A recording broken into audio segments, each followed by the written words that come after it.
Dobra, siemanko, witam serdecznie. Dzisiaj moim gościem będzie Michał Pater, czyli Misza, autostopem na koniec świata. Jeśli ktoś nie zna, od razu serdecznie zapraszam na jego kanał. Na dole w opisie zobaczycie link. Witamy kolejny piękny poranek w Rosji. Ты с Польши? Да. Здорово, братан! Ty откуда? Ну да, пил! Откуда ty? Откуда? С Польши! Ty z Polski. Поехали с nami. Да, давай, давай. У нас в Польше тоже бухает. Польша бухает-то? Да, конечно. Не, якуты много не бухает. Ну да, По чуть-чуть бухает. русские много бухает. О, русский, блядь, дохуя бухает. Michał, chciałem z tobą pogadać ze względu na to, że to jest mój ostatni odcinek z Rosji, z mojej wyprawy po Rosji. A ty, jako specjalista, który Rosję zna bardzo, bardzo dobrze, no na pewno możesz ze mną podyskutować na ten temat. Co ja uważam, to ty uważasz, ty na pewno byłeś więcej razy, więcej tam przeżyłeś, więcej ludzi poznałeś. Także powiedz może, kiedy byłeś pierwszy raz, a ty w sumie chyba twoja pierwsza taka podróż na YouTube to była właśnie Rosja, tak? Wiesz co, ja tam jeżdżę od roku 13, byłem w 13, 14, 15, 16, 17, 19 i 24, więc w sumie wjazdów było około 10, 11, Okej. ale w samej Rosji spędziłem z półtorej roku około. Byłem w Związku Sowieckim, tak zwani pół licząc inne republiki, więc udało się te kraje dobrze poznać. No może za wyjątkiem Turkmenistanu, gdzie nie byłem, i Białorusi, gdzie mnie deportowali za szpiegostwo. A tak to zwiedziłem te kraje całkiem dobrze. No dobra, to może od razu opowiedzieć, o co poszło ze szpiegostwem, bo to będzie ciekawe. Chodziło o to, że nasz kolega, podejrzewam wspólny, Marian, podróżnik, ma taki mały kanał, ale on jest, wiesz, on jest bardziej filmowcem niż podróżnikiem. Kupiliśmy sobie bilety na Białoruś, żeby sobie tam spędzić wakacje, ale akurat się zaczęły te protesty sprzed 5 lat, no a bilety już były, to tak zaaresztowali nas na dobę, przetrzepali, zrobili w ogóle materiał w białoruskiej telewizji, także też to sobie zapisałem na pamiątkę, bo to coś fantastycznego. Potem to hulało po całej Rosji, nie, że wydalili z kraju dwóch alpinistów. No. Ale wiesz co, jak byłem na Białorusi, to w Białorusi to też w gazecie pisali jakieś lokalnej, że Polak przyjechał na Białoruś, że na Białorusi jest tak super i tak dalej. W Rosji teraz jak byłem, to też jakieś portale internetowe, tam na TikToku, Instagramie i tak dalej, to zalewali po prostu moim filmikiem, że Polak przyjechał pokazywać, jaka Rosja jest ładna. Także no wiem, jak to tam działa. Dobra, zacznijmy może od twojej pierwszej podróży, tam no, chyba od tego, skąd się zaczął twój kanał w ogóle, autostopem na koniec świata, jak jechałeś przez Rosję, bo to od tego się zaczęło, czy mam błędne informacje? Wiesz co, zaczęło się od tego, tylko ja robiłem tak jakby dwa podejścia. Pierwsze podejście w roku 13, gdzie sobie nagrałem coś tam i wrzuciłem do internetu, to ono robiło po kilkaset tysięcy wyświetleń, ale to usunąłem, bo się spotkałem z jakimś tam hejtem. Wtedy jeszcze nie wiedziałem, że po prostu banuję ludzi, bo chodziło o to, że tak, to jest niemożliwe, że to jest fake i że tak czysty, ogarnięty po Rosji, tak się nie da i tak dalej. Приветствую! Миха у нас! Я вас, Миха, довожу на YouTube, на Путу. Мир ему дома! Всем привет, друзья, привет!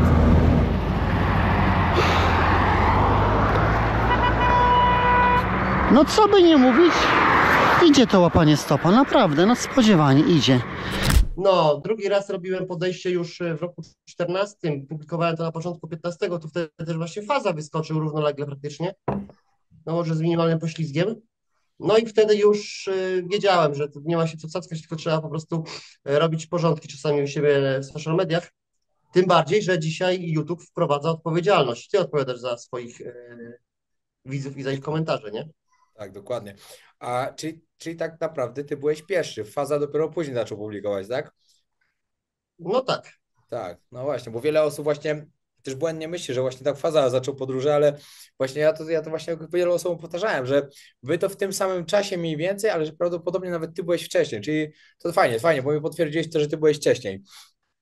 Dobra, powiedz mi, co ciekawego cię Czy też spotkało? dwa podejścia, to tak trochę jak z marzeniami. No. Ile razy w Rosji miałeś kłopoty?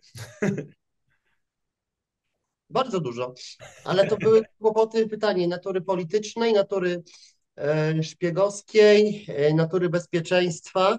Tego było naprawdę sporo, bo było kilka rodzajów tego typu sytuacji. Oczywiście najwięcej problemów miałem pijąc z nimi wódkę.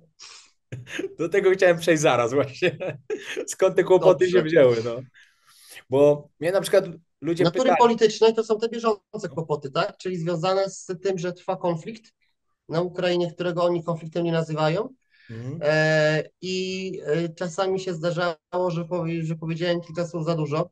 To mhm, też właśnie z jednym takim pułkownikiem tam go wygarnąłem, co o tym myślę i zadzwonili na bezpiekę, więc musiałem uciekać, ale ponieważ byłem na wyspie Sachalin, no to pułkownika przesłuchali po pijaku, a mnie następnego dnia na trzeźwo, jak już czasotek skakiwałem i uciekałem.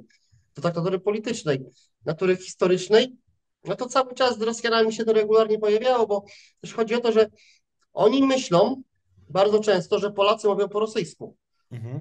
a to nie jest prawda, Polacy po rosyjsku nie mówią. No bo Ukraińcy mówią po rosyjsku, Białorusi mówią po rosyjsku, kraje bałtyckie mówią po rosyjsku, bo były Związek Sowiecki, tak? Natomiast Polacy się tego języka jakoś specjalnie nie uczyli za komuny i im się wydawało, że no tak, to Polak, to pogada, to, powiedz tamto, a oni mają coś takiego, że u Rosjan jest takie swoiste dwójmyślenie. Z jednej strony się kocha swój kraj, z drugiej strony się pewnych jego aspektów funkcjonowania nienawidzi. Mhm. Ja to tak na przestrzeni lat porównałem do tego się matkę, która chleje i wnosi rzeczy do lombardów. No to jest twoja matka, dała ci życie, tak? Ale trzeba pilnować, żeby No nie tak. robiła bardaków w domu, więc to takie dwójmyślenie jest charakterystyczne u Rosjan. Na przykład nas oskarżali o to, że my przepisujemy historię, a to u nich za chwilę się te wytyczne zmieniają różnego rodzaju. No to natury historycznej problemy. Natury bezpieczeństwa, no jakiś tam żeniak kiedyś mnie wziął do amerykańskiego spadochroniarza gdzieś tam na Kołymie, też nie był trzeźwy, wziął mnie na stopa, zeskoczył do mnie z moim własnym nożem, uciekłem. No to natury takiej bezpieczeństwa, tak? No i to chyba te najważniejsze kategorie. A jak się Jak chodzi o podróżowało zwierzęta, widziałem autostopem? niedźwiedzia 3 razy, ale 3 razy z auta, Okej. a nie, raz mi przyszedł drogę, ale tak na skraju horyzontu, więc to się nie liczy. Natomiast z perspektywy lat uważam, że mimo wszystko i tak podróżowanie tam jest bezpieczne, zwłaszcza, zwłaszcza jeżeli się nie zna kraju ani języka. Mhm. Bo chodzi o to, że Rosjanie są wylewni i się otwierają, ale w określonych okolicznościach, czyli na przykład w kuchni. To jest takie miejsce, gdzie się sprawy załatwia i się gada na poważnie w kuchni. A żeby ktoś się zaprosił do domu w kuchni z ulicy, no to trzeba zbudzić jego zaufanie. Jak budzić jego zaufanie? No trzeba z nim pogadać i go zrozumieć. No to już z natury rzeczy, lingwistyka, wiesz, Tak, no wchodzi w trzeba w tej rachubę. rozmowie, no A tak. kiedy już siedzimy w kuchni, wchodzi jakaś ziemniaki, jakieś kartoszki, tam mięso i inne rzeczy na kompanię, no to wtedy taki Rosjanin chce sobie wyprostować sytuację i tak pomyśleć, a co ty o naszym kraju myślisz? A co ty myślisz o bieżącej polityce? Więc tak naprawdę wszystkie te rozmowy, które tam miały miejsce, to jest funkcja moich relacji z nimi. To nie chodziło o jakiekolwiek prowokowanie czegokolwiek, tylko chodziło o to, że po prostu ja im odpowiadałem. A ponieważ miałem trochę niewyparzony język, zwłaszcza do czasu, kiedy nie było konfliktu, no to się nie bawiłem, po prostu potrafiłem się kłócić z gościem o Katynię, potem wylecieć z samochodu na -20 i pójść spać w zaspie, a potem się okazało, że inny Ruski mnie wziął do domu, w sumie to Ormianin i nawet tej zaspie nie spałem. Mhm. Także jest to bardzo złożony organizm, to państwo. Inaczej jest w Moskwie, w Petersburgu, dużych miastach, inaczej jest na prowincji. I też ludzie inaczej myślą. Tak więc to jest Rosja kilku prędkości. No tak, no Rosja jest ogromnym krajem. Właśnie ja dostałem pytanie, czy uważam, że podróżowanie dla turysty do Turcji jest bezpieczne i po tym, co ja właśnie widziałem, co przeżyłem, to uważam, że jest. Może uważam, że nie ma się o co bać. Ludzie byli dla mnie mili, pomocni, byli bardzo pomocni. Cały czas jak widzieli, mimo tego, że ja mówiłem wszędzie, że jestem Polakiem, zresztą widzieli, miałem napisy polskie na koszulkach, to sami od razu wyskakiwali, że jestem Polak i tak dalej, to i tak uważałem, że właśnie było dość bezpiecznie i że to co się gdzieś tam gada i tak dalej, że przyjedziesz, nie wiadomo co cię zrobią, to była nieprawda. I właśnie chciałem ciebie też zapytać pod tym względem, jak ty bardzo dużo razy byłeś w tej Rosji, dużo podróżowałeś, co ty uważasz, czy było bezpieczne? No ale powiedziałeś, że tak, że Zacznijmy od tego, że w temacie bezpieczeństwa zapominamy o podstawowych rzeczy. Standardowy podróżnik turysta jednak korzysta z usług. Więc jeżeli podróżujesz typowo turystycznie, korzystasz z usług, to nic się nie powinno stać, jeżeli nie szukasz guza po nocach po mieście.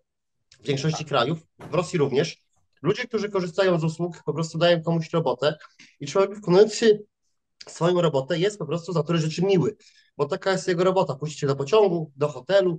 W moim przypadku jest to sytuacja skrajnie odmienna, ponieważ ja korzystam z okazji, z tego względu, że najlepszą formą podróży, eksploracji, taką ocierającą się trochę o antropologię wręcz, jest obserwacja uczestnicząca. A żeby to zrobić, no to najlepiej jest gdzieś być, posiedzieć tam, zobaczyć miejsce, najlepiej się języka nauczyć, no to wiadomo, wszystkich języków świata się nie nauczymy, tak? No ale możemy się w jakichś tam kilku językach wyspecjalizować i być po prostu w tym dobrzy. I na tej samej zasadzie, jak ja po tylu wyprawach do Rosji jestem już w tych tematach ogarnięty i mnie Rosjanie nie zaskoczą, to jeżeli wchodzę w jakieś dyskusje natury politycznej i oni mnie prowokują, no to robię to na własne ryzyko. Trochę pod content, żeby ktoś inny to zobaczył, jak ten świat wygląda. W pewnym momencie zacząłem nagrywać w ogóle z ukrycia, no bo w erze globalizacji okazuje się, że nawet tutaj w Afryce dziecko wie, co to jest dron. Co to jest GoPro, co to jest iPhone. W związku z powyższym, jeżeli spotykają się z jakimiś absolutnie kuriozalnymi rozmowami natury politycznej, no to po prostu nagrywają to z ukrycia dla dobra kanału, dla dobrego kontentu po prostu, no bo tak. życie to content, wiesz jak to jest. Ja już więcej do roboty normalnej nie wracam, będę robił i tak dobrze jak potrafię to, co umiem, oprowadzał wycieczki po Kambodży, pewnie też po Madagaskarze, ale kiedy wchodzisz w obserwację uczestniczącą, kiedy jesteś częścią ich wspólnoty, kiedy oni cię wpuszczają, to się otwierają. Ja tak trochę żartobliwie mówię, ale jest w tej metaforze trochę prawdy, że jak Szrek tłumaczył osłowi 20 lat temu w tej bajce, że cebula ma warstwy, ogry mają warstwy, no to Rosjanie, przez to, że funkcjonują w specyficznym systemie, który wymaga od nich pewnego dwójmyślenia i pewnego społecznego do innych ludzi, administracji, bo też nie wiadomo, co za wojnę się odcinać. Oni się otwierają, otwierasz drzwi do samochodu, wchodzisz, zaczynasz jechać, gadasz. Podróż się przedłuża. Potem na przykład idziecie coś zjeść. Ktoś się zaprasza do domu. No to już jest bardzo wysoki poziom zaufania. Przejechać niecałe 120 km w ciągu 8 godzin plus to, co potrzeba na tankowanie. Wrócić na bazę i można iść spać. No takie tutaj mamy drogi. Ruska pogaworka? Лучше плохо ехать, чем хорошо идти. O proszę, mijanka.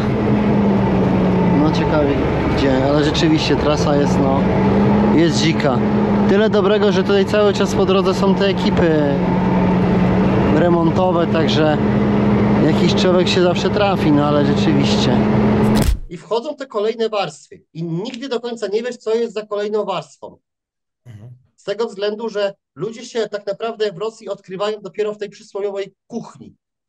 I ja potrafiłem spotykać ludzi, którzy narzekali na wojnę, na to, siamto, na Putina, a jak już weszliśmy do kuchni, to mówi, bo on powinien raz dotknąć tych wszystkich banderowców, a nie się z nimi bawić, nie?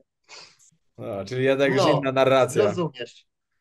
Inna narracja, Trochę tak. przewrotna, ale wielu Rosjan naprawdę myśli, że oni się bawią z Ukrainą i że walczą z całym NATO jakby z jedną ręką za plecami związaną, nie?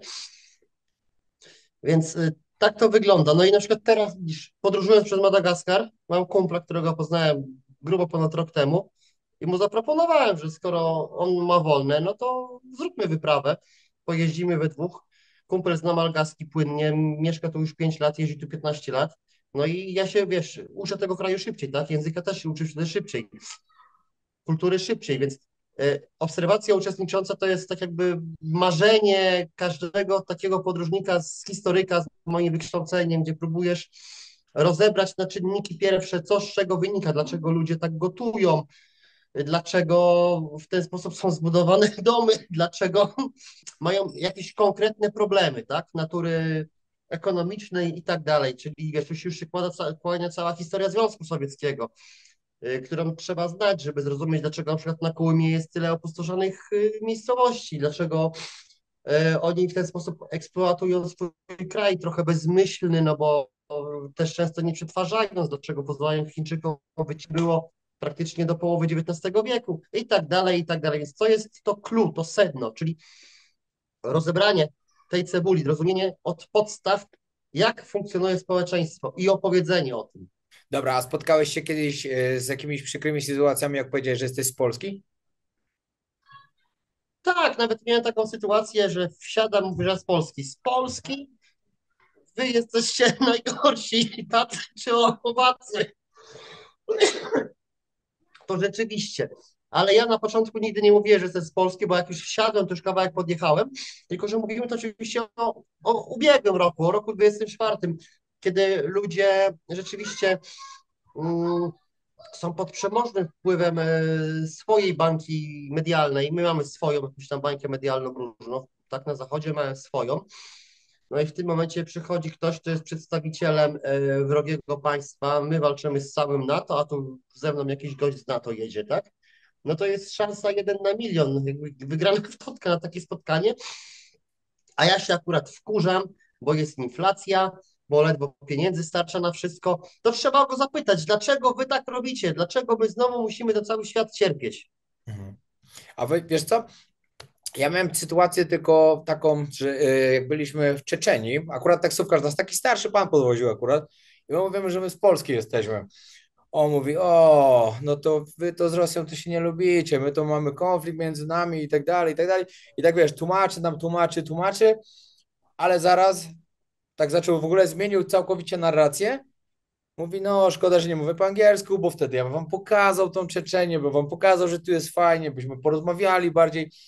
Kurde, nigdzie się nie spotkałem z żadnym takim zachowaniem, a ja wszędzie otwarcie od razu mówiłem, że jestem z Polski, no bo ja nie mówię po rosyjsku, wiesz, ty mówisz po rosyjsku, dla ciebie jest dużo łatwiej, bo zawsze możesz gdzieś to tam ukryć trochę. No dla mnie, no nie dało się, no po prostu musiałem od razu mówić, ale naprawdę nigdzie się nie spotkałem z niczym takim, że ktoś mi powiedział, a z Polski, no to wiesz, żeby ciupał coś na tego. Akurat to było wszystko w porządku pod tym względem. Jakie miejsce dla ciebie w Rosji było jakieś takie totalnie wyjątkowe, które zapamiętasz na zawsze, które może na przykład ludziom, nie wiem, czy poleci, no bo ty hardkorowo trochę podróżujesz, ale co ci się tam podobało tak jakoś, nie wiem, wyjątkowo? Jednym z takich marzeń sprzed lat był sławetny most witimski, czyli najniebezpieczniejszy most na świecie, znaczy w Rosji. To miałeś chyba zdjęcie na nim, bo chyba widziałem to, tak? Tak. To widziałem, no. To jest most witimski na pewno. Sentyment zawsze będę miał do rejonu Kołymy, gdzież byłem 2 razy na tych dzikich, pustych obszarów, które się teraz mocniej wyludniają. To na pewno. Jakiś rodzaj sentymentu, a nawet wręcz trochę lęku będę miał do Sachalinu, czyli do tej wyspy, która jest poniżej Kamczatki, a jest tak jakby na przedłużeniu Wysp Japońskich. W ogóle kiedyś Sachalin był podzielony między Japonię i Rosję do końca II wojny światowej.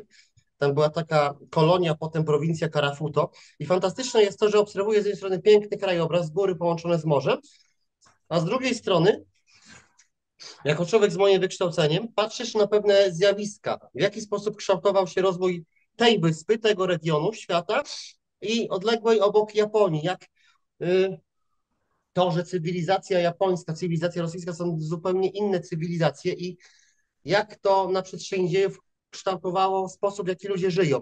Albo to, że na przykład na Sachalinie spotykasz dużo Koreańczyków, ponieważ Japończycy, podobnie jak Niemcy, mieli swoją politykę rasową i tak samo jak oni nam kradli dzieci z Zamojszczyzny i wysyłali ludzi do pracy przymusowej, tak samo Japończycy kradli sobie Koreańczyków i wysyłali do pracy przymusowej na przykład na Sachalin, czyli do Karafuto. I dzisiaj jest tam taki miks kulturowy, rosyjsko-koreański, także zupełnie dziwny, taki niespotykany świat. Dla mnie tak, takie dziwne połączenie, wiesz, Azji z Rosją z jednej strony. No, to są takie rejony, które wspominam. Katyn też będę zawsze długo wspominał, no bo kręciłem tam dokument dla IPN-u. Kiedyś też przerzucałem rzeczy z Katynia wykopane dla IPN-u, dla Muzeum Katyńskiego. Kilka razy tam byłem, poznałem tam człowieka, który kupił willę od byłego szefa bezpieki, czyli NKWD, i prawdopodobnie w podziemiach tej willi, która już nie istnieje, rozstrzeliwano polskich oficerów. I myśmy zaczęli tam kopać w tym miejscu. Już cegły znaleźliśmy i tak dalej. Generalnie grubsza historia, nie? Ja z tym przyjechałem potem do IPN-u, położyłem to na biurku Szwagrzykowi, ówczesnemu szefowi IPN-u, profesorowi Szwagrzykowi. Wywołałem z tym taką małą aferkę, no bo jak to tak, że jacyś amatorzy jadą do Rosji, pozyskują kopią. jakieś No. fanty historyczne, rozumiesz, o co chodzi. No tak. Także to są takie miejsca, które będę wspominał. Na pewno ludzi, których poznałem, jakąś babcię na Syberii, którą odwiedzałem 13, 12 lat temu, 10, teraz 5 lat temu i w ubiegłym roku jeszcze żyła, 85-letnia. Jako, że łatwo się nie poddaję, postanowiłem po raz ostatni sprawdzić kilka sąsiednich domów w poszukiwaniu babuszki z wyprawy na Kołymę. Тут смотри, гость пришел. Здравствуйте. Хочешь с тобой поздороваться и ехать дальше? обратно проездом, я z Polszy. Узнаешь его? Миша? Da, Misza. Że my popali na czaj do naszej babuszki z Marinska. Просто вот знакомый вас очень помнит. И спрашивали: Миша, ты будешь Маринске, будешь пытаться найти эту бабушку? Ну, конечно, что. 85 лет. Мы познакомились 10 лет назад. А 5 лет назад здесь были зимой, да? Как еще дочь жила. Да, помню, дочь даже здесь была. Да, и с мужем. No. А муж ее сейчас живет на другой улице. Jakiegoś emeryta, którego w Bracku na Syberii też gościa poznałem, jak kupowałem ładę i tą ładą uciekałem do Polski, bo mi się wiza rosyjska kończyła, rozumiesz? Auto za $200, w ogóle mój samochód w Polsce, nie? Teraz u blacharza. No. Także takie różne krzywe akcje to na pewno będę długo wspominał. Jestem w dorzeczu Wołgi, to jest jakaś inna, mniejsza rzeczka. Obozowisko sobie takie znalazłem. Żałuję, że zostawiłem w Polsce hamak, bo jednak hamak będzie mi bardzo potrzebny. Natomiast są tu jakieś ślady po poprzednich obozowiskach. Ja się gdzieś tu rozbiję. Pewnie na tym kawałku deski, bo będzie mi na nim w miarę wygodnie, lub gdzieś pod drzewem. Przydają mi się takie różne zwisające gałęzie, bo generalnie gałęź, która jest zwisająca, jest bardziej sucha. Mam też taką trawę, ona też jest w miarę sucha. Jest to prawda podeszczowa, ale generalnie w środku ona jest sucha. Będę potrzebował noża, żeby ją tak właśnie rozczapić na takie małe fragmenty, które się będą łatwo odpalały, dzięki czemu uzyskam żar. Tak spanikowałem z tym rozpalaniem ognia, że wam nie pokazałem tego wszystkiego w sumie. A powiedz mi, bo właśnie mnie ostrzegali przed tym, żeby nawet nie próbować zostać jeden dzień dłużej, jak mi się wiza przedawni, bo podobno można mieć bardzo duże kłopoty. Miałeś kiedyś tak, że ci się tam przedawniła, że zostałeś ponad 100, czy nigdy do tego nie dopuściłeś? Nie doprowadzam do takich rzeczy.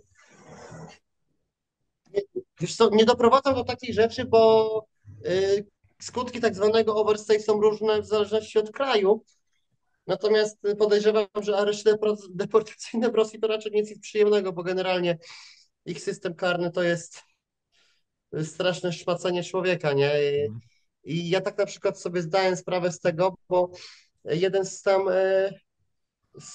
kolegów ma taką dziewczynę, Ukrainkę, i ta dziewczyna pomagała, a w ogóle patron, mi tłumaczyć filmy, wiesz, z rosyjskiego na polski, napisy robić. Tam było cały czas takie, że ja jakimś slangiem się ciuremnym, czyli więziennym posługuję i tak gadka, szmatka. Potem sobie pomyślałem, że przecież ile razy spotykałem tych kierowców ciężarówek, często to jesteś podziarani i to jeszcze podziarani, czyli takim sinym, czyli niebieskim atramentem, czyli takim więziennym. Ja mówię, no tak, no przecież jeżeli wychodzisz z pierdla, nie masz nic, no to co jest najlepiej zrobić, tak? Gdzie jest najlepiej pójść do roboty? Pójść za kółko. To nawet jeżeli nie za kółko dużego, to za kółko chociażby dostawczaka, tak? Masz spanie, masz żarcie, masz robotę, wszystko masz. I ja właśnie odkryłem, że ten mój slang więzienny to wynika z tego, że po prostu wielokrotnie podróżowałem z jakimiś byłymi kryminalistami.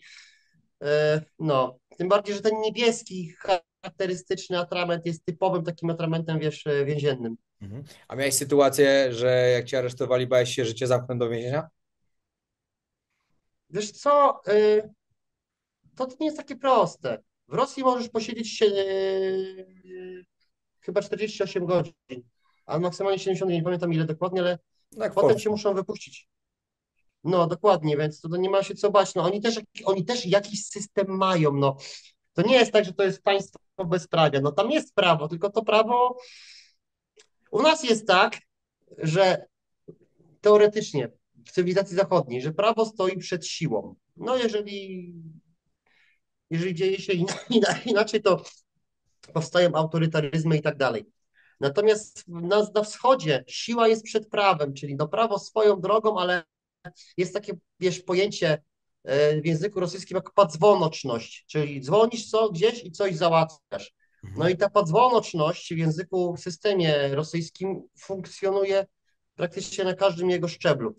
I ja musiałem się naprawdę im narazić jakoś mocno, bo też trzeba pamiętać, że ich kadry, i to zauważalnie, się odmłodziły, że wzięli dużo młodych ludzi do struktur, których ja spotykałem potem na autostopie, gdzieś tam na przesłuchaniach czy coś, czy na policji, bo wcześniej spotykałem starszych ludzi, więc wydaje mi się, że gdzieś nastąpiło przesunięcie kadr w kierunku Ukrainy, bo tam jest potrzeba tych ludzi bardziej doświadczonych i taki człowiek, on musiałby też chcieć trochę mi problemów narobić, tak? No jeżeli się tam z jednym pułkownikiem pospierałem, bo mnie zaczął męczyć, a ja mu powiedziałem, że ja nie będę w żadnej armii służył, w żadnych mięsnych szturmach nie będę brał udziału i tak dalej. Rozumiesz, że on chciał mnie na front wysyłać, ja mówię, chyba cię popierdoliło.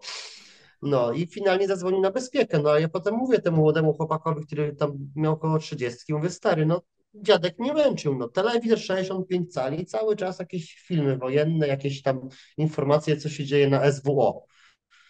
No i młodemu chłopakowi, który miał 30 lat, wytłumaczyłem, czym się zajmuję. Mówię, ale to ja z czego żyjesz? Mówię, że odkrytki odprawiam, czyli że wysyłam pocztówki, niespodzianki ludziom. Ludzie mi płacą, dają darowiznę, a ja im tam jakieś niespodzianki wysyłam i oni mnie śledzą. Mówię, to jest taki GPS, nawigator. Widzisz, możesz sobie patrzeć, gdzie byłem. No i się udało, tak? Na granicy było gorzej, bo na granicy tam już przetrzepali tak, no zmarnowali mi 2 godziny życia na granicy, nie? Ale to nie wiem, czy to tak trochę na złość, na siłę, czy coś podejrzewali, czy może jakiegoś młodego oficera chcieli przećwiczyć, tak, na Polaku. Ciężko powiedzieć, ale to, co mnie zszokowało, że na granicy pytali się, czy ja mam tak zwaną zapreczoną literaturę, czyli zakazaną literaturę. Ja mówię, ale to są czasy stalinowskie, proszę, to, czy nie mam? No nie mam. Chce pani zobaczyć? Więc i to jest właśnie to. Jeżeli wchodzisz w te interakcje, ale tak, do tego potrzebujesz języka, do tego potrzebujesz też pewnych umiejętności społecznych, więc z tymi relacjami z ludźmi jest generalnie tak, że jak znasz poczucie humoru, znasz slang, to jest super. Bardzo łatwo można zbudować dobre relacje. Город Орел. Муром. Волгоград! Да. Привет, Москва. Домой хочется. Уже 5 Вам месяцев С здесь. 15 марта. Да. Здесь хуяришь только... А жена как? Ждет. Ждет. Она даже на командировке пошла. У меня уже жена старенькая, Не до ждет. командировок, да? Не до командировок. A, no понятно. Jest wesoło, posiedzimy sobie, pogadamy o pierdołach, a potem się zastanowię, co z całym robić, ponieważ bardzo mi się podnosi morale, kiedy się spotykam fajnych ludzi, zajebistych ludzi i jest super. No, także jest klas. Nie, i Nażmij zajebistą knopeczku. Normalna, sfotkaj. Bo скажи żonie, przyjechał z Polski, bloger, chujoger. Sнимать nasze ребятки. Нормально. У нас все нормально, А русский понимаешь? как выучил? Ну как, ну, бухал, дучал. Не нахуй. I mi to idzie świetnie, tylko też bardzo szybko się to potrafi zepsuć, bo ja jestem uczulony na punkcie historii. Jak słyszę czasami to, co pałę, to jest nie, lecę od razu. Podam Ci przykład. Był 9 maja, lotnisko w Tamatach, mieliśmy grupę takich turystów, inwestorów, których odprowadzaliśmy. Na lotnisku czekało też iluś tam ruskich. No i jakaś tam gadka, szmatka, ja tam oczywiście przetłumaczyłem, co trzeba. Zacząłem jakieś dowcipy opowiadać, a skąd z rosyjski znasz, gdzie byłeś, a tu, tam, siam i wiesz, było wszystko wesoło. I nagle, a jak tam u was 9 maja świętują? Dzień zwycięstwa. Ja mówię, ale to żadne zwycięstwo. Jak to żadne zwycięstwo? No przecież wy świętujecie dopiero od 65 roku, nikt nie uważa, że to był dzień zwycięstwa. W ogóle to nie 9 maja, tylko 7 maja, jeśli już. Bo przecież był wasz generał Susłoparow, który podpisał akt kapitulacji w Rem we Francji, potem się na niego kurwił i kazał to powtórzyć w Berlinie 8 maja, ale że to było 23:01, no to w Moskwie już była po północy, no to Stalin powiedział, o, no to 9 maja mamy Dzień Zwycięstwa. No widzisz?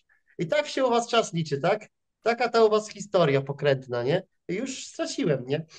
Także było wesoło, filmiki sobie ponagrywali, a te ruskie telegramy z jakimś Polakiem, co tam dowcipy opowiada, a potem nagle taka bomba. Później już nieprzyjemnie się zrobiło. A powiedz mi, No tak. podróżowałeś tą starą koleją transsyberyjską, bo teraz jak ja jechałem, to jest zwykły pociąg, to wiesz, to takie pociągi to wszędzie na świecie są, ale miałeś okazję podróżować tą starą, jeszcze tą, co się tam piło wódę, co było brudno, śmierdzące, to co legendy chodzą o tej kolei? No właśnie nie. Prawdopodobnie dałoby się to zrobić w pierwszej klasie, bo pierwsza klasa jest zamykana. Ja jechałem 2 razy po dobę w tej najtańszej klasie i pamiętam, że wtedy wagonowa, trzeba było jej dać 200 rubli, jej, jak nam zabrała piwo albo szlugi na przykład, no to trzeba by ją skorumpować. Jak to działa dzisiaj, nie wiem, ale zauważyłem jedną rzecz. No. Te 10 lat temu w kolei transsyberyjskiej byłem asem, jak miałem złodziejkę, bo był jeden kontakt na cały wagon, a już wszyscy mieli, wiesz, nowoczesne telefony. A teraz to już pomontowali wszędzie te kontakty, więc to się pozmieniało rzeczywiście. A teraz też pojechałem koleją bajkalsko-amurską kawałek, chyba z 200 kilometrów niecałe. Dojeżdżamy do pierwszej stacji, ja wysiądę sobie na drugiej i muszę powiedzieć, że no cóż, no, czy się zawiodłem? No nie, spodziewałem się tego, że generalnie pewnie będzie spokojnie i że nie będzie żadnej imprezowni, niczego takiego, jak to sobie ludzie wyobrażają, te koleje transsyberyjskie, nie? Po prostu pędząca przez tajgę imprezownia. Natomiast, co ciekawe, obudził się tutaj nade mną Rosjanin, który na wachtowkę tutaj przyjechał na robotę z Siewierobajkalska, przywitał się, chwilę pogadaliśmy, o, to taki podróżnik jesteś, tak, ja mówię, no tak, tak. I też wziąłem, wiesz, coś z sobą, tak? Na jakieś znakomstwo z ruskimi. Nic. Taki był spokój, taka cisza. Mówię, co ja tu robię? Ja 3 razy I jechałem. wysiadłem chyba w 3 stacjach. Czy nie, jechałem 4, w sumie, bo jechałem najpierw z Mongolii, tą transmongolską do Irkucka i później 3 odcinki jechałem właśnie koleją transsyberyjską typowo. To kurde, cisza, spokój, wiesz, 22, tam totalna cisza, nikt się nawet nie odzywał, czyściutko chodzi, ale chodziła też policja i sprawdzała, czy ludzie nie piją alkoholu, bo jechałem tą też najtańszą, tą plackarnią, bo nie, to się plackarnia, nie wiem jak. I ja chciałem typowo, Skarpę, no. to typową taką kolej, ale to nie to, wiesz, czyste toalety, normalnie do Warsa można było iść, sprzedawali jeszcze jakieś te i takie raczej rodzinne wyjazdy to były. Nawet nie było nic kompletnie widać z takich, wiesz, melanżowników, tylko same rodziny z dziećmi, no. Także to już nie jest na pewno ta kolej. Też się zdziwiłem, bo spodziewałem się wojska, nie? A tu jakoś za bardzo wojska nie było w tych przedziałach, albo nie wiem, może mają oddzielne, ciężko powiedzieć. Ale plakaty były, nie? Rekrutacyjne, jak się wchodzi do kibla i tak dalej. Ja akurat plakatów nie widziałem, ale wojsko widziałem. Jechałem parę razy i tak no, patrzyli na mnie, bo patrzyli, ale akurat nikt tam nic nie powiedział. A na mieście, jak widziałem plakaty, oczywiście rekrutacyjne też były, to takie duże billboardy na autobusach gdzieś było i tak dalej, że chcą, żeby ludzie tam na wojnę jechali. Ale też bardzo dużo było teraz 80. rocznicy właśnie tego, co opowiadałeś, wiesz, Dnia Zwycięstwa. No to tym miasta były mocno zalane tymi plakatami właśnie, że świętują to ten Dzień Zwycięstwa właśnie. To pod tym względem tak. A powiedz mi jeszcze tak, jakbyś dla takiego zwykłego laika, który nie był w Rosji, jakbyś porównał standard życia na wsi, przypuśćmy jakiejś syberyjskiej wsi, do tego, co jest w tych miastach dużych? Jak wielka przepaść to jest? Bo ja widziałem tą przepaść, spokojnie bym mógł troszkę o tym powiedzieć, ale ty powiedz, bo ty widziałeś na pewno dużo więcej i na pewno poznałeś dużo ludzi, którzy i mieszkają w mieście, i mieszkają na wsi. Podstawowe zagadnienie jest takie, że prowincja rosyjska się wyludnia, no bo po prostu ludzie szukają pieniędzy, tak? W czasach sowieckich wiele tych kołchozów, które już dzisiaj nie funkcjonują, są zarośnięte pola, już nawet nie zaorane od lat. Nie ma komu tego obsługiwać. Gospodarka wolnorynkowa, czyli upadek Związku Sowieckiego i zmiany gospodarcze oraz oczywiście kradzież, tak, prywatyzacja majątku państwowego doprowadziły do tego, że ludzie musieli sobie zacząć jakoś radzić.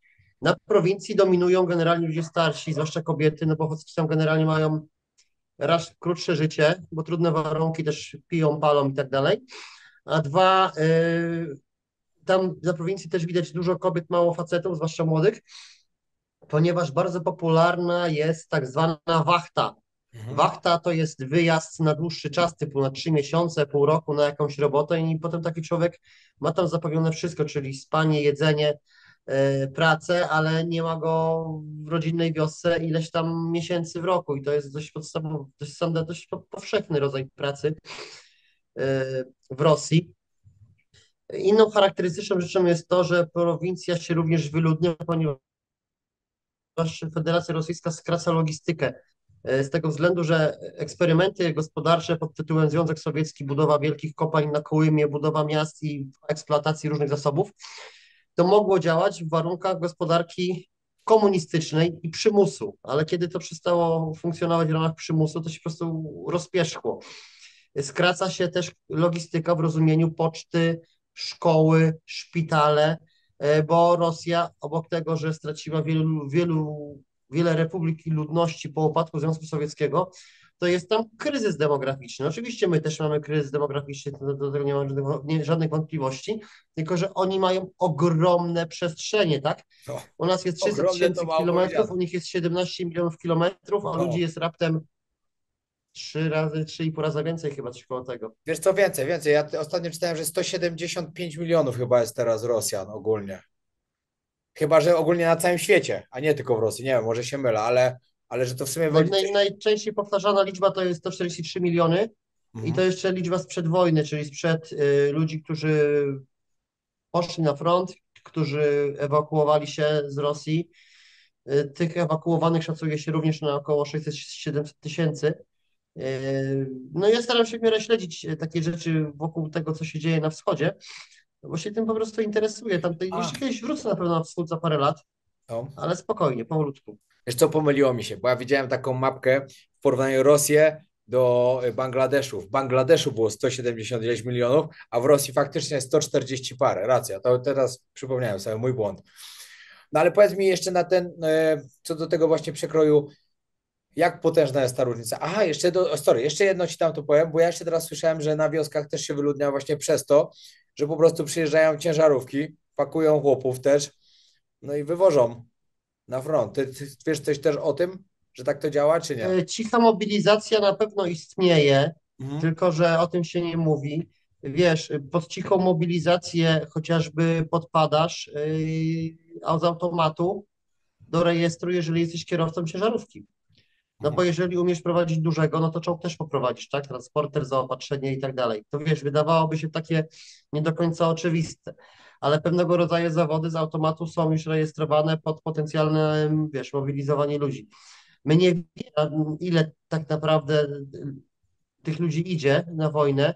Na początku konfliktu na przykład szacowano to na podstawie ilości zawieranych małżeństw, z tego względu, że nagły skok ilości małżeństw związany był z tym, że były dodatkowe pieniądze w przypadku, gdyby tam się facetowi coś stało, tak?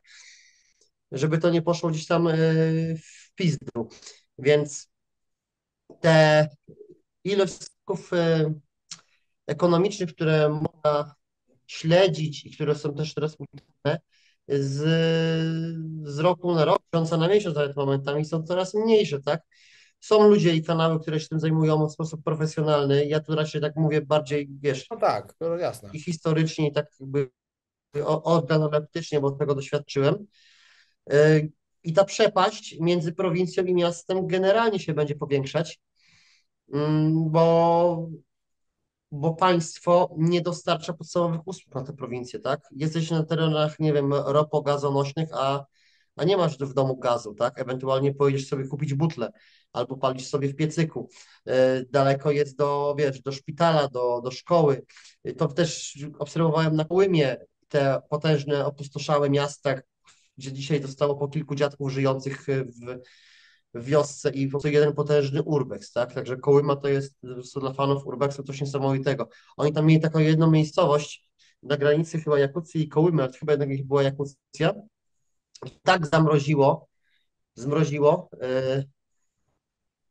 że pewnego razu im chyba padła ciepłownia czy elektrociepłownia i przez to, że to nie działało ileś tam naście godzin, pozamarzały wszystkie rury i kilka tysięcy ludzi wyświetlali w nocy, rozumiesz?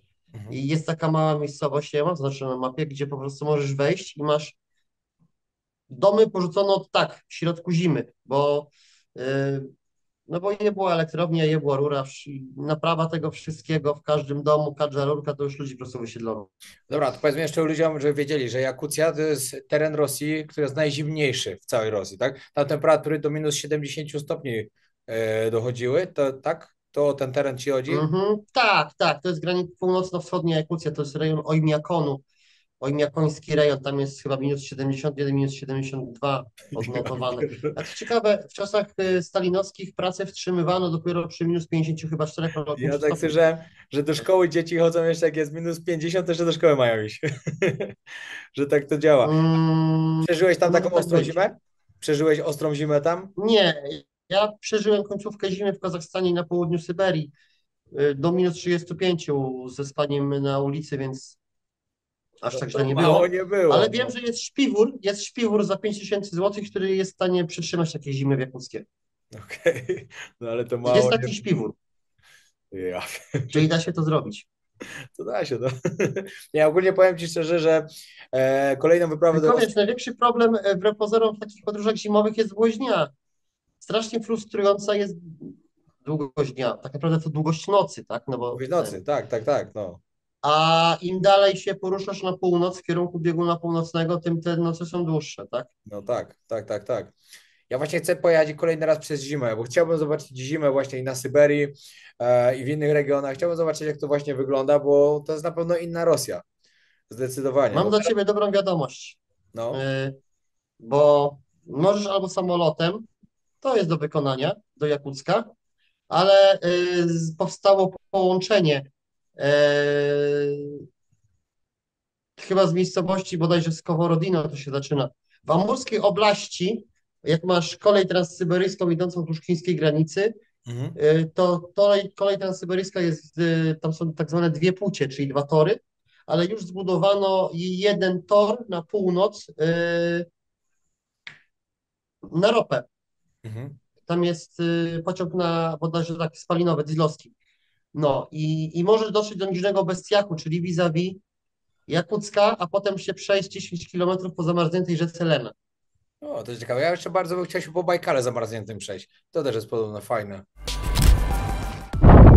No to mamy sytuację kryzysową. Okazuje się, że zaginął dron, a konkretnie ja nim latałem na połowie baterii, zrobiłem szybki oblot, ale chyba go wiatr porwał, bo po prostu nie był w stanie wrócić. Ja czuję tu na Bajkale, że naprawdę dobrze wieje, więc tam za 40 metrów, może wiecie jeszcze mocniej. On planował gdzieś 1200 metrów ode mnie, na granicy tego lodu tutaj właśnie, bo tu jest coś takiego, że na Bajkale generalnie Bajkał bodajże zamarzał od strony jeziora, a potem od środka.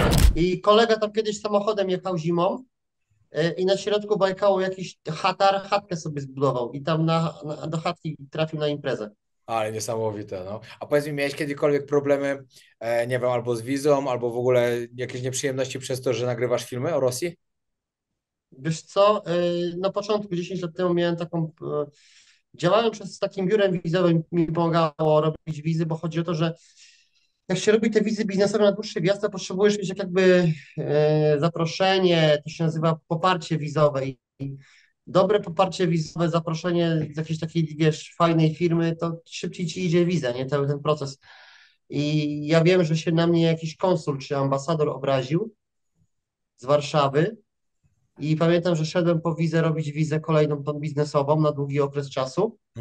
To mnie gość tego biura wizowego opierdolił po prostu, że do niego dzwonił kolej z Warszawy za mnie, co ja tą Rosję pokazuję taką, a to była też taka, wiesz, Rosja wesoła, autostopowa, wiesz, tam ten mój film, co narobił 2 miliony wyświetleń w tydzień, czyli ten z topieniem auta, z piciem wódki z Rosjanami. Мы, люди с Магаданской области, Снимаем вашего поляка, который, смотрите, что хочет сделать. Спасти свой рюкзак. Алло! Смотрите, вот он проснулся, человек, и не понимает ничего еще. Козюля, дай сигарет. Вот он, человек, только проснулся, и он в речке, он вообще охерел.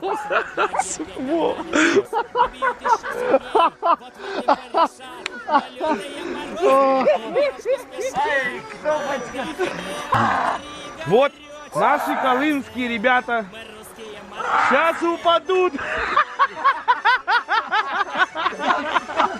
No ale obejście tego było takie, że robi się potem wizy przez Poznań, bo tam w Poznaniu to mnie chyba nie znają. To, co mi powiedziałeś właśnie, Jeszcze. bo też byłem zaskoczony, jak ty mówiłeś, że będę miał bardzo problemy zdobyć wizę w Warszawie, a ja tam poszedłem, dałem papiery, oni mówią, no żaden problem, przyjdź za 3 dni, za 4 dni, masz wizę, dostajesz. Nie? Tylko popełniłem ten błąd, że nie wiedziałem, bo ja miałem wizę humanitarną, sportową, jako wiesz, trener Muay Thai, że tam przyjeżdżam do klubu trenować i nie wiedziałem, że ta wiza, jeśli ja zgłoszę, że będę od 3 do 30, to ta wiza działa od 3 do 30, a nie, że działa miesiąc po prostu, od kiedy tam wjadę. No i dopiero jak wjechałem właśnie tam 15, to na granicy oni mówią, ty, ale 30 wyjeżdżasz. Ja mówię, ale dlaczego? Oni mówią, do 30 masz wizę i musisz 30 opuścić Rosję.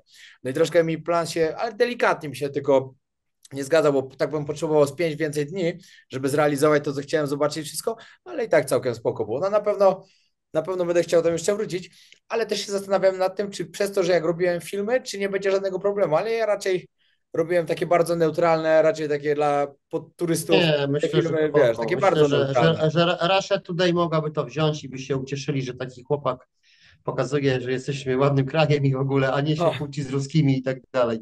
No, myślę, że że jest. Właśnie widzisz, bo rodzaj wizy to jest raz, a dwa, no. Ojej. W Rosji prawo nie funkcjonuje w sposób taki, wiesz, w sposób uznaniowy, o tak to powiedzmy najszybciej, tak?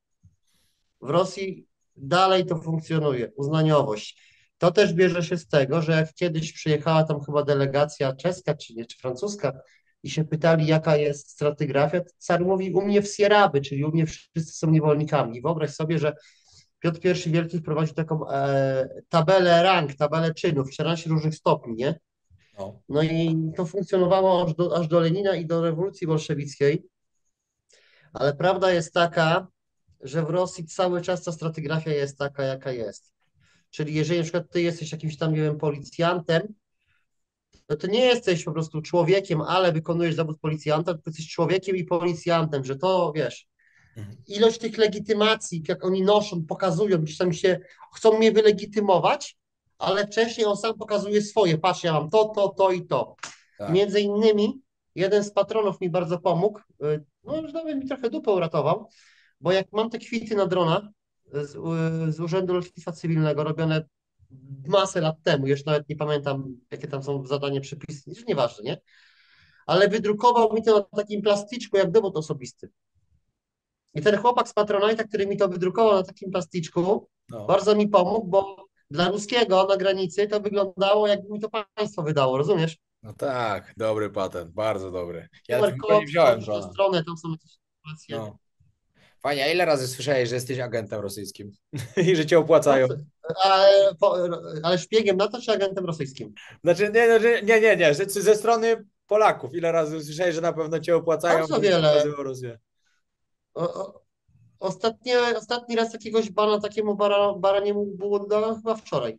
No, bo dlatego wyjechałem do Rosji, bo do nich pracuję. Tak, to wczoraj takiego jednego. No, ale ja pod każdym filmem to dostaję. Nie chce mi się. Ludzie podobno jak na starość trudno zmieniają poglądy, bo już mają jakby jakieś doświadczenie życiowe, to doświadczenie się wykształtowało i tak dalej. I moje doświadczenie życiowe jest takie, że po prostu debilom nie ma sensu pewnych rzeczy tłumaczyć, tak? No. Da się wjechać do Rosji. To nie jest do końca normalny kraj, na pewno nie jest to kraj totalitarny, ale to też jest kraj demokratyczny. Jest to kraj bardzo specyficzny. Jest to kraj, w którym możesz po prostu sobie pojechać, dobrze się pobawić i mieć wszystko gdzieś, tak? A jest to kraj, w którym możesz przeżyć na przygodę życia, która otrze się o 15 lat w łagrze, bo za 15 lat generalnie grozi za dyskredytację armii Federacji Rosyjskiej, a po pijaku mnie o to pewien pułkownik oskarżył. A ja mówię, ja wcale nie dyskredytuję waszej armii. No. Ale nie, ja tak samo do tego podchodzę jak ty, bo pod każdym filmem tak, ile Putin ci zapłacił za to, żeby pokazać, że Rosja jest ładna? Ile razy, jak cię przejęli, że zostałeś ich agentem? I takie tam wszystkie. Ja już po prostu po paru komentarzach, tak jak ty, przestałem do tego podchodzić tak, że nie ma sensu tłumaczyć nawet, bo i tak nie wytłumaczysz. No to po prostu blokada, Ale na to się blokada. też nakłada głębszy problem, bo kwestia systemu edukacji, który uczy nas generalnie najlepiej, żebyśmy byli takimi korpolutkami, przeszli poszczególne etapy. W warunkach polskich, no wiesz, no ja działam w Kambodży, działam na Madagaskarze, ja w Polsce nie mam meldunku, konta w banku, rozumiesz, nie? Ale w warunkach polskich bycie, nie wiem, freelancerem, przedsiębiorcą, bycie takim, wiesz, wolnym elektronem, to jest bardzo wymagające. Na granicy, za granicą bycie ekspatem, w innym kraju też jest jeszcze bardziej. Budzisz się rano, myślisz, co dzisiaj będę robił, tak? Masz świadomość tego, jak działa system, nie wiem, podatkowy w Tajlandii, czy w Kambodży, czy na Madagaskarze, ale z drugiej strony masz świadomość tego, że tutaj ci nikt ręki nie poda, tak? Że musisz mieć swoje pieniądze, musisz być przygotowany. Tak, no, oczywiście. I ilość ludzi, którzy dzisiaj podejmują takie wyzwania, jest ograniczona, bo to nie jest łatwe, to nie jest prosty kawałek chleba, no. To naprawdę nie jest prosty kawałek chleba, zwłaszcza jakbyś na przykład chciał mieć rodzinę. To już w ogóle, weź to połącz. Znaczy, no, ja już wymyśliłem, że jak już jakaś Malgaszka albo Azjatka, bo jak masz Malgaszkę czy Azjatkę, to po prostu ogarniasz jej całą kuwetę, dajesz pieniądze i sieci pilnuj dzieci, nie? W Polsce to by nie zadziałało. No, ale to niepotrzebne dygresje wchodzimy. A kmerski potrafisz? Nauczyłeś się kmerskiego? Komunikatywnie tak, nie jakoś super. Nie ukrywam też, że moja nauka kmerskiego się zatrzymała w momencie, w którym zostałem poproszony, żebym przyjechał roboty jako droniarz na Madagaskar. A teraz nawet robię sobie, bo już spędziłem tu 10 miesięcy w sumie na 4. wyjeździe w sumie i już udało mi się zdobyć dokumenty, żeby ubiegać się o rezydencję. O, popatrz, to ciekawe. A dobra, to powiedz od razu ludziom, czym się tam zajmujesz, może akurat się klient znajdzie jakiś. Trochę Na Madagaskarze jestem operatorem drona, latam, robię filmy dla siebie, czyli na podróżnicze i kanałowe oraz dla projektu, który się nazywa Lechia, to jest taka osada, która się buduje na północ od miejscowości Tamatave i generalnie tam już mamy takie osadnictwo polsko-francuskie. Chłopaki, którzy tam inwestują, wykupili kilometr wybrzeża i już zabudowują pierwsze segmenty. Wydaje mi się, że pod koniec roku się będą pierwsi osadnicy wprowadzali. A ja tu jestem, wiesz, ja tu sobie filmuję, robię filmy, pokazuję, jak to wygląda. To znaczy, jeszcze tego nie publikuję, bo ja mam, wiesz... No ty masz bardzo do tyłu, to wiadomo. Ty masz bardzo... Nie, to nie są zaległości. Dla mnie to jest po prostu zapas, który pozwala mi się na przykład zająć turystami albo jakieś inne rzeczy porobić. Kiedy byłeś w tej Rosji, co teraz puszczasz tą serię? W 2024, no, tak? Od końca czerwca 24 do właśnie. końca września 24. No właśnie. A ile jeszcze masz odcinków? 20. Jeszcze 20 do opublikowania? 3 miesiące nagrałem 40 odcinków, no.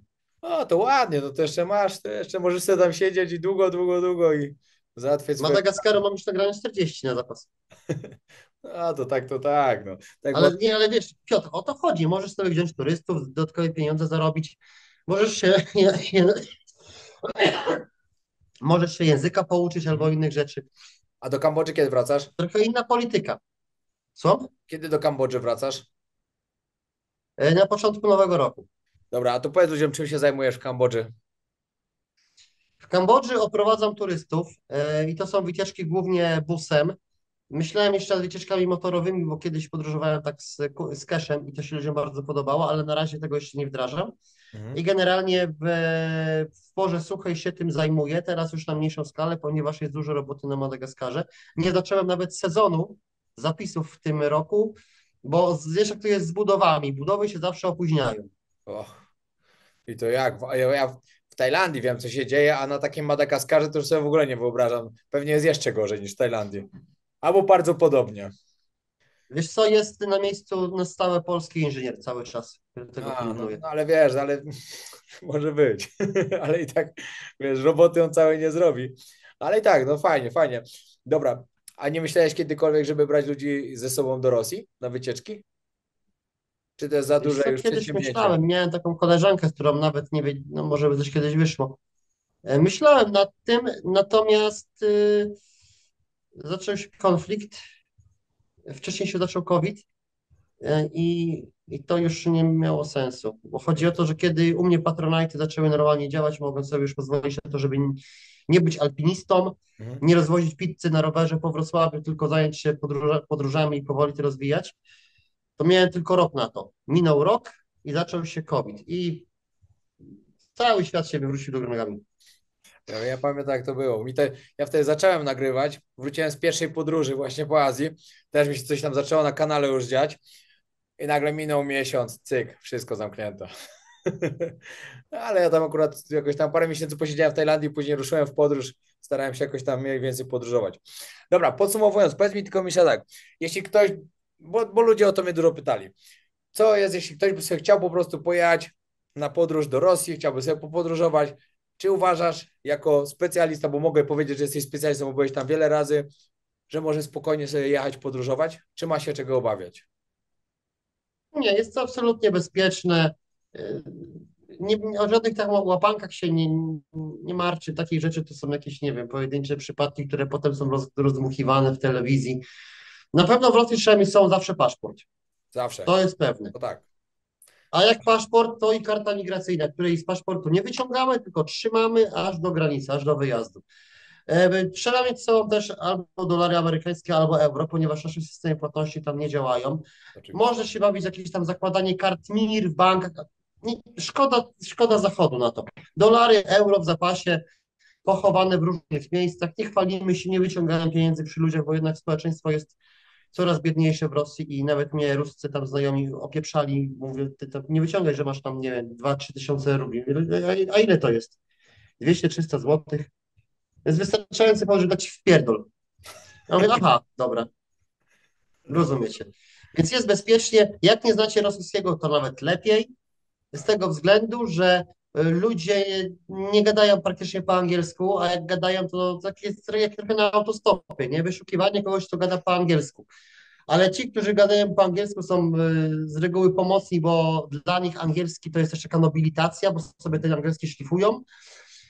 Człowiek, który gada po angielsku, może nam też powiedzieć takie rzeczy typowo bardziej opozycyjne, zwłaszcza w dużym mieście, bo jest wykształcony, bo wie, że ten świat jest bardziej skomplikowany niż w telewizji, ale generalnie tam jest bezpieczeństwo systemowe, które nie jest takim bezpieczeństwem jak w Polsce jeszcze jakiś czas temu, że było po prostu bezpiecznie, bo to jest spokojny, bezpieczny kraj. Polska tym krajem była jeszcze niedawno temu.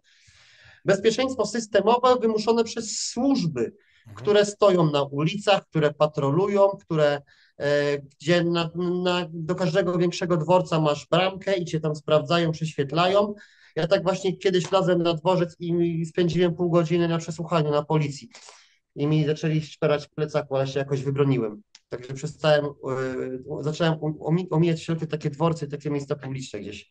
Rosja po tych atakach różnych trochę taka jest spanikowana pod kątem właśnie tego ekstremizmu muzułmańskiego, więc bezpieczeństwo jest, ale jest to bezpieczeństwo wymuszone przez służby, a nie dlatego, że po prostu jest bezpiecznie. O tak bezpiecznie to jest w Kambodży na przykład.